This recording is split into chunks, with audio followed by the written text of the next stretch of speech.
My mom mocked me. Your sister just bought a beautiful house at Christmas dinner. My sister smirked. When will you settle down? I smiled. I already did. I just didn't invite anyone who doubts me. Her face turned red as everyone turned to stare.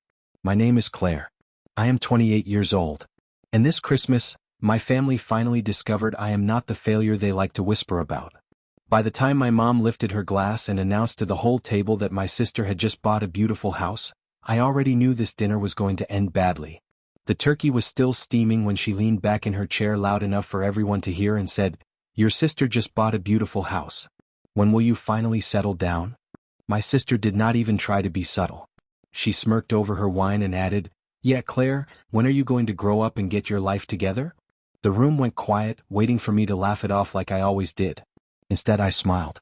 Not the polite smile they were used to, but the kind of calm smile you give when you are holding a secret no one in that room deserves. I looked at my mom and said, "I already did. I just did not invite anyone who doubts me."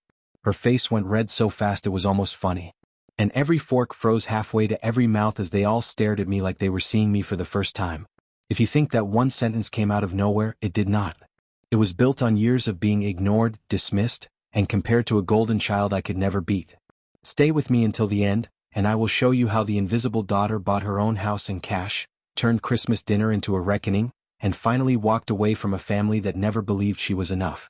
That Christmas table was just the final act. The story really started years ago in a quiet suburb outside Chicago in a house where my mom, Linda, decided early on who the star of the family was going to be, and it was never me. My older sister, Vanessa, is 4 years older than I am. She was the firstborn, the pretty one, the natural performer. If there was a room, Vanessa knew how to walk into it like it was a stage. My dad, Robert, worked long hours as a structural engineer, always stuck in some project, always on a deadline. So, most of the day-to-day parenting fell on my mom. And my mom made it painfully clear that Vanessa was the main character and I was just the background. I still remember the year Vanessa won a local dance competition. My mom went all out. She threw a huge party in our living room with a giant cake shaped like a trophy, balloons everywhere, and relatives packed into every corner, taking pictures of Vanessa like she had just won an Olympic medal. My Aunt Donna kept saying how proud she was. Our cousin Mia, her daughter, stood next to me and whispered, "This is a lot for a plastic trophy." But my mom was glowing. That same year, I won first place in a statewide writing contest. There was no party, no balloons, no cake. My mom glanced at the certificate while she was cooking and said, "That is nice, Claire, but look at what Vanessa is doing." She held up a photo of my sister in her sparkly costume like that was the only achievement that mattered. Moments like that never stopped. When I was 10, we had planned a family picnic that I had been excited about for weeks. The morning of, my mom walked into my room and said, "We have to cancel. Vanessa needs a new dress for prom and the sale is today." I said we could go after or tomorrow, but she shut it down with, "Your sister's things are more important right now." Another time I had a piano recital I had practiced months for. I looked out into the audience searching for my mom's face, but her seat was empty. Later, I found out she had skipped it because Vanessa had a volleyball game and according to her, "Your sister needs me more. People are counting on her." Did not matter what I did. It always came second. I was the quiet kid who loved books and notebooks. The one who sat in the corner during family parties while everyone circled around Vanessa asking about her friends, her hobbies, her plans. After every gathering, when the noise finally died down, Mia would find me. She would sit on the edge of my bed or next to me on the back porch and say, "She has no idea what she is missing out on with you." It helped, but it did not change the fact that inside that house I felt like a shadow. My mom was busy polishing Vanessa's spotlight while acting like I should be grateful just to stand nearby.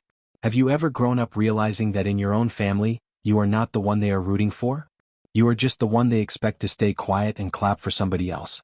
By the time I hit my late teens, the favoritism was not just about trophies and attention anymore. It was about money and opportunity. When Vanessa finished high school, my mom, Linda, sat her down at the kitchen table with a stack of pamphlets from a nearby community college. She said, "We want you to stay close, sweetheart. Community college is perfect for you. It will keep you stable and surrounded by people you know." What she really meant was, "I want you close to me." Tuition, books, gas money, all of it was handled. Vanessa bounced between classes, parties, and whatever new friend group she latched onto that semester. My mom called it networking. When it was my turn, the tone completely changed. I told my parents I wanted to go to a state university and study digital marketing because I loved the mix of creativity and numbers. My mom barely looked up from her phone. That is expensive, Claire. Maybe you should think smaller, something more practical. My dad, Robert, mumbled something about scholarships as he rushed out the door, already late for another site visit. And that was that. Nobody sat me down with pamphlets or promised to cover anything. So, I went online, filled out scholarship forms until my eyes burned, and took a part-time job at a local coffee shop. I learned how to steam milk, smile at rude customers, and do homework during my 10-minute breaks. When my acceptance letter from the University of Illinois came with a financial aid package attached, my mom said, "Well, if they are paying, then I guess you can go." Vanessa stayed in town, enrolled at the community college, and unsurprisingly spent more time in bars and at parties than in classes. Still, every time she passed a class, my mom made it sound like a miracle. When Vanessa finally finished her associate degree and landed a sales job at a clothing store in the city, my mom booked a big dinner at a nice Italian restaurant downtown. She invited extended family, ordered appetizers for the table, made a toast about how proud she was of her firstborn. Mia and I clinked head glasses of soda and shared a look. A few months later, I graduated from university with honors. I walked across the stage, heard my name, felt the weight of every late night and every double shift at the coffee shop. After the ceremony, while my friends were taking group photos with their families, I checked my phone. There was a short text from my mom. "Congrats, honey. Your sister is swamped at work. You should call her and tell her all about it." No dinner, no toast, no family celebration. It stung. But it also clarified something for me. If I waited for my family to celebrate me, I was going to be waiting forever. After graduation, I moved into a small apartment in Chicago. The walls were thin, the windows were drafty, and the kitchen was barely big enough for one person. But it was mine. I landed an entry-level job at a small marketing agency. The kind of place where you do everything because there is no one else to do it. I managed social media, wrote ad copy, pulled reports, and stayed late watching tutorials about campaigns that actually worked. I lived on discounted groceries from big box stores, learned to cook basic meals from recipe apps, and tracked every dollar in a spreadsheet. My mom called often, but the conversations always circled back to Vanessa. "Your sister just got a new bonus. Your sister might get a promotion. Your sister is thinking about moving to a nicer neighborhood." The few times I tried to share something about my life, she would say, "That is good, but have you heard what Vanessa is doing?" After a while, I stopped offering details. I let her assume I was just getting by, just barely keeping up, the way she always imagined me. I poured my energy into work instead.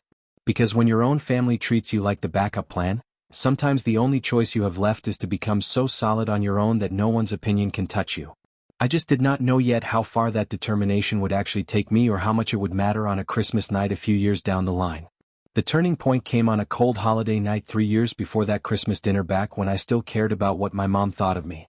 I had just finished my first really big project at the agency, a campaign for a mid-sized local brand that wanted to reach younger customers online. I had poured everything into it. Late nights, weekends, learning new tools, testing ideas. When the numbers came in and we saw sales jump by almost 30%, my boss actually clapped in the middle of the office. He pulled me into a tiny conference room and said, "Claire, this is the kind of work that gets people promoted." I went home that week feeling like maybe, just maybe, I was finally building a life that mattered. So, when my mom insisted I come home for the holiday dinner, I said yes. Part of me wanted to show her I was not just barely surviving in the city. Maybe I was still hoping she would finally be proud of me. The house looked the same as always. Warm lights, the smell of food, my mom moving around the kitchen like a general. Vanessa arrived late, of course, swirling in with a new hairstyle, new boots, and a new story about her coworkers. She hugged my mom first, then gave me a quick side hug like I was a distant acquaintance, not her sister. We all sat around the table, plates piled high, conversation bouncing around. My Aunt Donna asked how work was going for me, and for once, my mom did not cut in. I took a breath and started to share. I told them how the campaign I led had gone viral on social media, how the client had extended their contract, how the agency was talking about using my strategy as a template for future projects. My cousin Mia's eyes lit up. "That is huge," she said. "That is like real career stuff, not just a job." I laughed, a little shy but proud. I admitted I had gotten a bonus. Nothing crazy, but enough to make me feel like I was moving forward.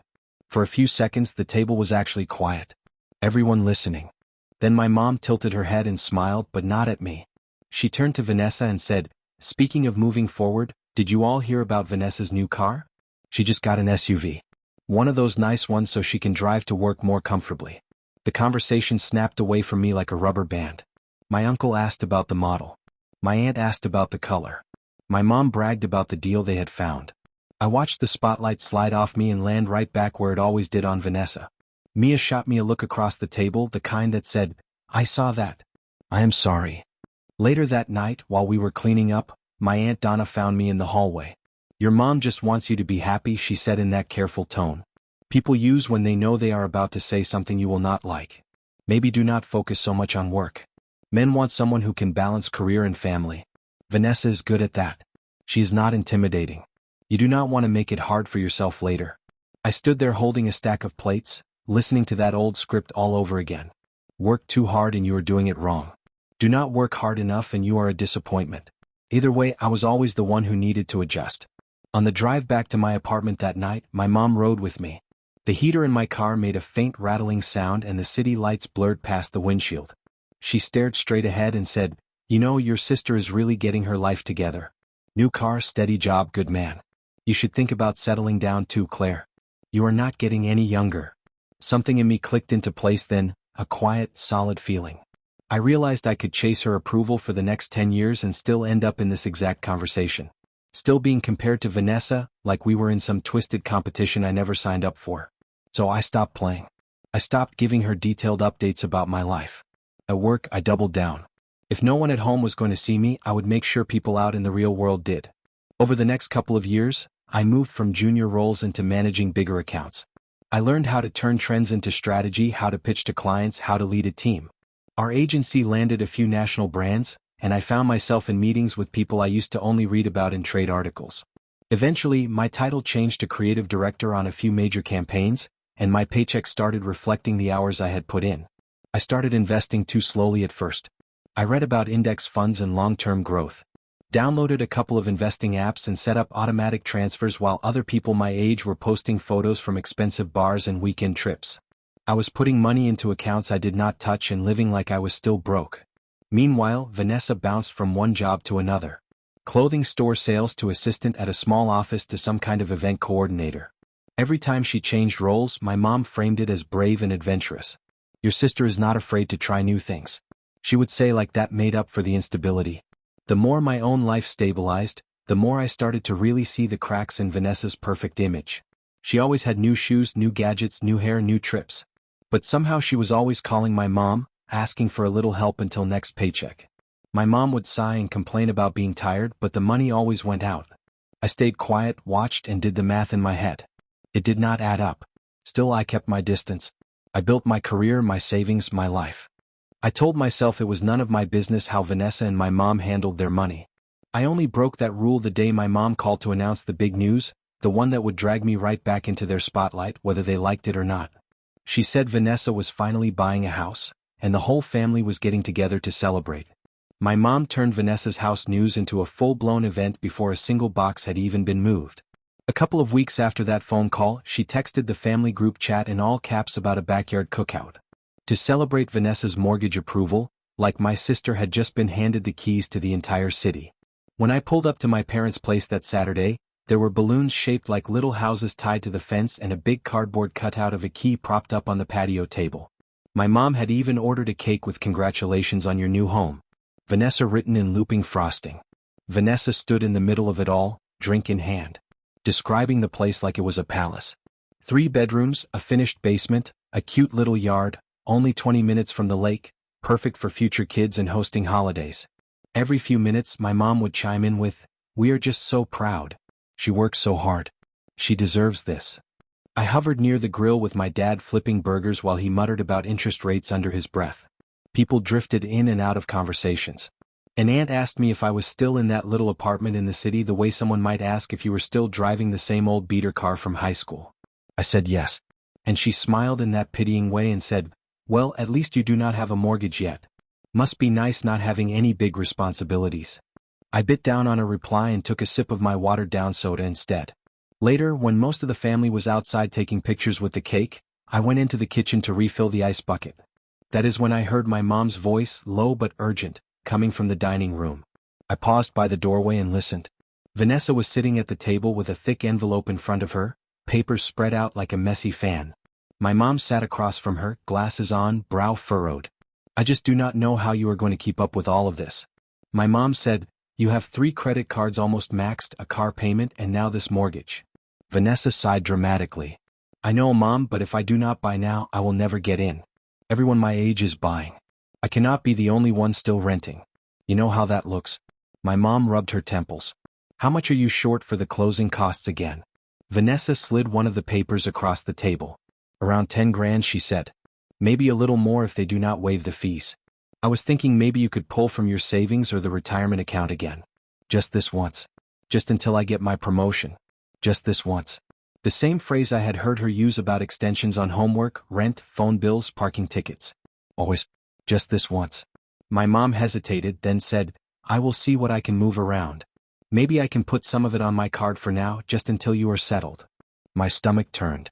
I thought about the night I asked my mom for a few hundred to cover a security deposit on my first apartment, and she told me it was important I learned to stand on my own 2 feet. I thought about every extra shift I had taken. Every weekend I had skipped going out so I could build the savings. She was so casually waiting for Vanessa. I stepped back before they saw me, heart pounding a little too fast. A few minutes later, I walked into the dining room like I had just arrived, and they both snapped on smiles like nothing had happened. My mom slipped the papers back into the envelope. Vanessa tucked it into her bag, and the performance moved back outside to the patio where the cake and cameras waited. That night, when I got back to my tiny apartment, I opened my laptop and really looked at my numbers. I pulled up my accounts, my investment apps, my savings. Years of working, saving, and quietly investing had added up to more than I had let myself acknowledge. While my mom had been pouring money into Vanessa's appearances, I had been pouring mine into my future. For the first time, the idea that I could actually buy a place did not feel like a fantasy. It felt like math. Within a few weeks, I was meeting with a realtor on the edge of a small lake community outside the city. Walking through a bungalow with big windows, a wide porch, and a view of the water that made my chest ache in the best way. 3 bedrooms, an open kitchen, a small office at the back that looked straight out onto the lake. No shared walls, no upstairs neighbors stomping around at midnight. The price made my palms sweat. But when I sat down with a financial advisor and we went through everything line by line, he said something that stuck with me. You have done the work. You can afford this. You could even pay cash if you want to avoid the mortgage headache. So I did. I emptied accounts I had been growing for years. Moved things around and wired the money. No loans, no co-signers, no desperate phone calls to my mom. On the day I got the keys, I stood alone in the empty living room and listened to the silence. No traffic, no neighbors, just the faint sound of water against the shore and my own breath in my ears. It felt like stepping into a life nobody had seen coming, least of all my family.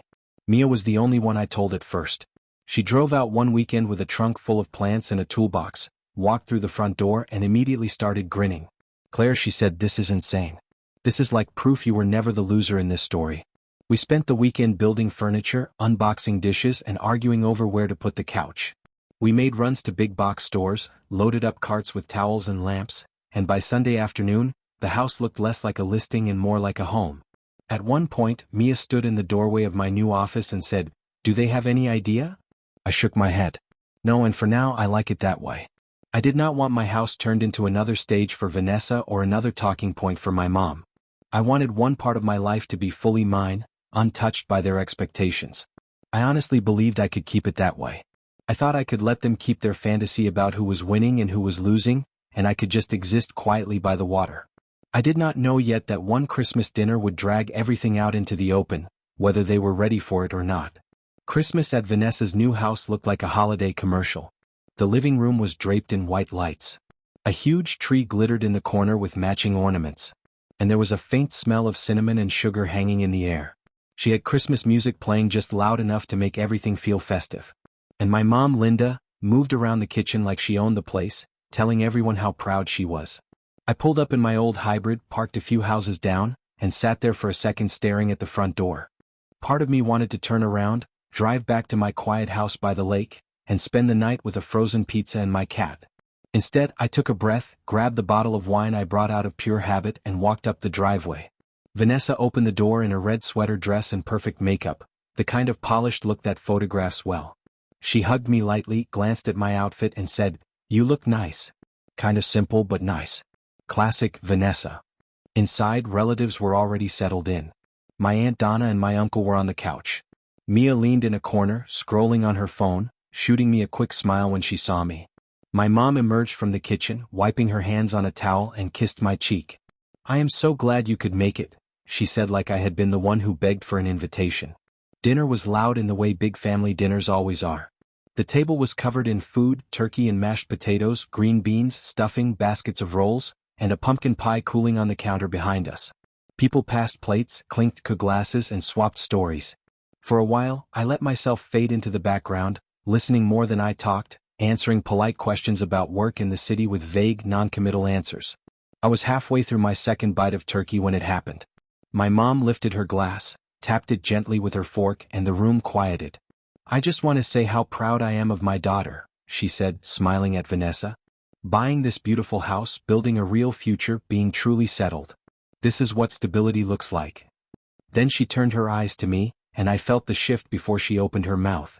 "Your sister bought a beautiful house, Claire," she said, voice just a little too loud. "When will you finally settle down?" A soft ripple ran around the table. A couple of awkward laughs, a few raised brows. Vanessa did not waste a second. She tilted her head, smirked, and said, "Yeah, Claire, when are you going to stop acting like a college kid and get your life together? You cannot live in that tiny apartment forever." For a moment, nobody said anything. Forks hovered over plates. Someone cleared their throat. I saw Mia's eyes flick to mine, wide, wary. It would have been so easy to do what I had always done, to laugh weakly, shrug it off, let the comments slide. But I was not the same girl who used to drive home crying after these dinners. I had a house key in my purse that said otherwise. So, I swallowed my bite, set my fork down, and looked straight at my mom. "I'm actually already settled," I said. My voice even. "I just did not invite anyone who doubts me." My mom blinked, thrown for a second, then let out a little laugh like I had made a joke she did not get. "What are you talking about?" she asked. "Claire, do not be dramatic. You are renting. That is not the same thing." I held her gaze. "I'm not renting," I said. "I bought a house months ago. 3 bedrooms and office yard right on the lake. Paid for it in cash." The silence that dropped over that table was almost physical. Someone's fork actually clinked against their plate. My aunt's eyes got big. My uncle stopped mid-sip. My mom's smile froze on her face then slid off completely. Vanessa let out a short, disbelieving laugh. "Okay, sure." She said, "You bought a whole house in cash. Come on, Claire. No one likes a liar." Mia spoke up softly but firmly. "She is not lying," she said. "I have been there. It is real. It is beautiful." Everyone's head swiveled toward her, then back to me. My mom shook her head slowly. "Why would you buy a house and not tell your family?" "Because every time I tried to show you my life, you changed the subject to hers." I said, "You did not want to hear about my degree, my job, my promotions. Why would you care about my house?" "This is ridiculous." My mom snapped. "Your sister worked so hard for this place. You could at least be happy for her instead of trying to one-up her at her own dinner." I felt the anger rise.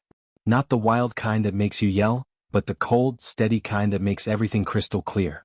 I looked at Vanessa. "I am happy anyone can get a home," I said.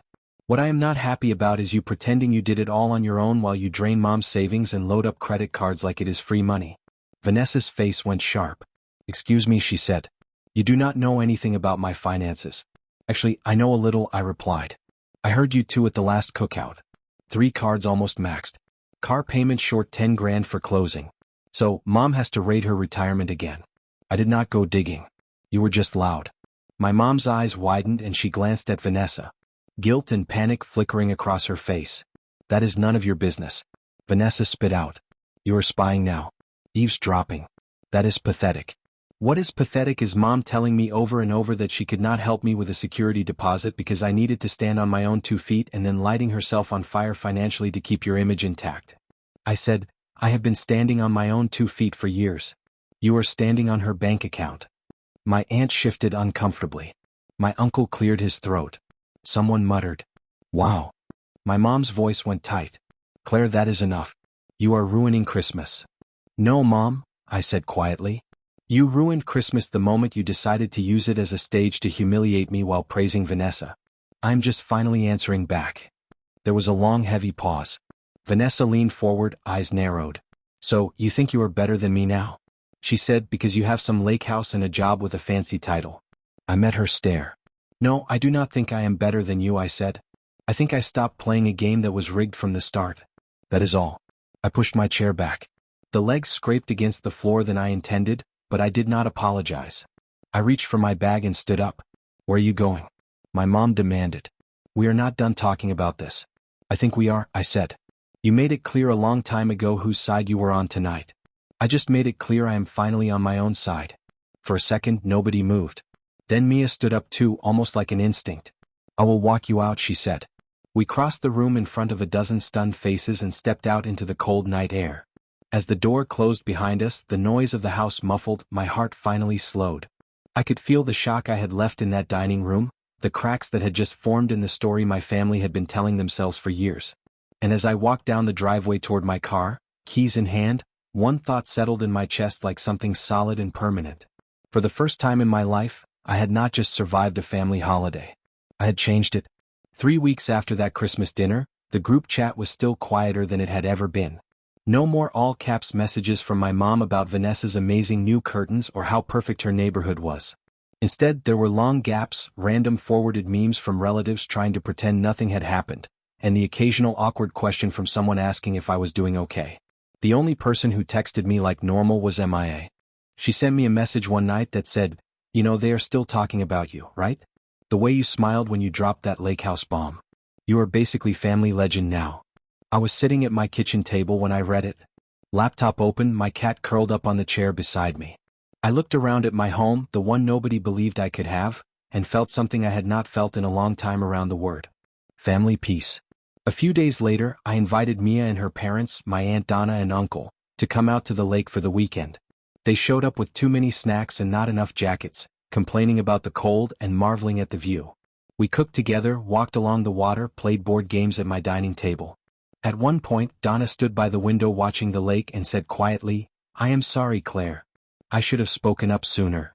I shrugged, not out of disrespect, but because I was tired of carrying everyone else's regret. "You see it now," I said. "That is what matters." As winter turned into spring, news about Vanessa and my mom reached me in pieces, mostly through Mia. The credit card balances Vanessa had been juggling finally tipped over into unmanageable. The promotion she had been counting on did not happen. Her performance at work slipped under the weight of missed payments, phone calls from collectors, constant stress. A few months after Christmas, her company did layoffs and she was one of the first to go. Without that steady paycheck, the house that had been my mom's favorite bragging point became a burden. They tried to keep up with the mortgage for a while, but the numbers just did not work. Eventually, Vanessa put the house on the market. The dream home that had earned her a standing ovation in the backyard was sold, to pay back some of the debt she had racked up trying to look successful. My mom, Linda, called me over and over once things started falling apart. At first, the voicemails were angry. "How could you embarrass your sister like that?" Then they turned into pleading. "We are still family. Your sister needs help. You have money now. You could loan her some just until she gets back on her feet." And buried in all of that finally were a few words I had thought I would never hear. "I'm sorry. I did not realize how much I hurt you." I listened to them. Every single one sitting on my porch with the lake in front of me. And I realized something important. An apology does not erase the years you spent shrinking yourself to fit inside someone else's story. It does not obligate you to walk back into a role that nearly broke you. So I called her one last time. I told her, "Mom, I am glad you are starting to see what happened. I really am. But I spent my whole life being the one you overlooked. The one you expected to sacrifice so someone else could shine. I'm not doing that anymore. I'm not going to fix problems created by choices I did not make. I love you, but I am done." Then I set boundaries I never thought I would have the courage to set. Fewer calls, no more financial conversations, no more guilt trips about Vanessa. When those lines were ignored, I did what I had to do. I blocked numbers. I muted chats. I chose my own peace over their version of loyalty. I poured that energy into my work, my friendships, and something new. I started volunteering at a local women's center, helping women who felt trapped by family expectations or financial dependence. Figure out small, practical ways to build freedom, budgets, resumes, basic marketing skills for side hustles. Sitting across from them, hearing their stories, I recognized pieces of my own. The ignored daughter, the responsible one, the one everyone assumes will be fine. So no one ever asks if she is actually okay. If there is any lesson in what happened to me, it is this. Being the invisible child does not mean you are powerless. Sometimes it means you are the one quietly building a life strong enough to walk away. Parents can play favorites. Siblings can soak up all the attention. But at the end of the day, the only person who truly lives with the consequences of your choices is you. You are allowed to draw lines. You are allowed to say no even to family. You are allowed to build something they never saw coming and keep it safe from the people who doubted you. If you grew up feeling like the background character in your own home, I hope my story reminds you that you do not have to stay there. You can choose yourself even if it makes other people uncomfortable. And if you have ever had to break your own heart by stepping away from a family that would not see your worth, you are not alone.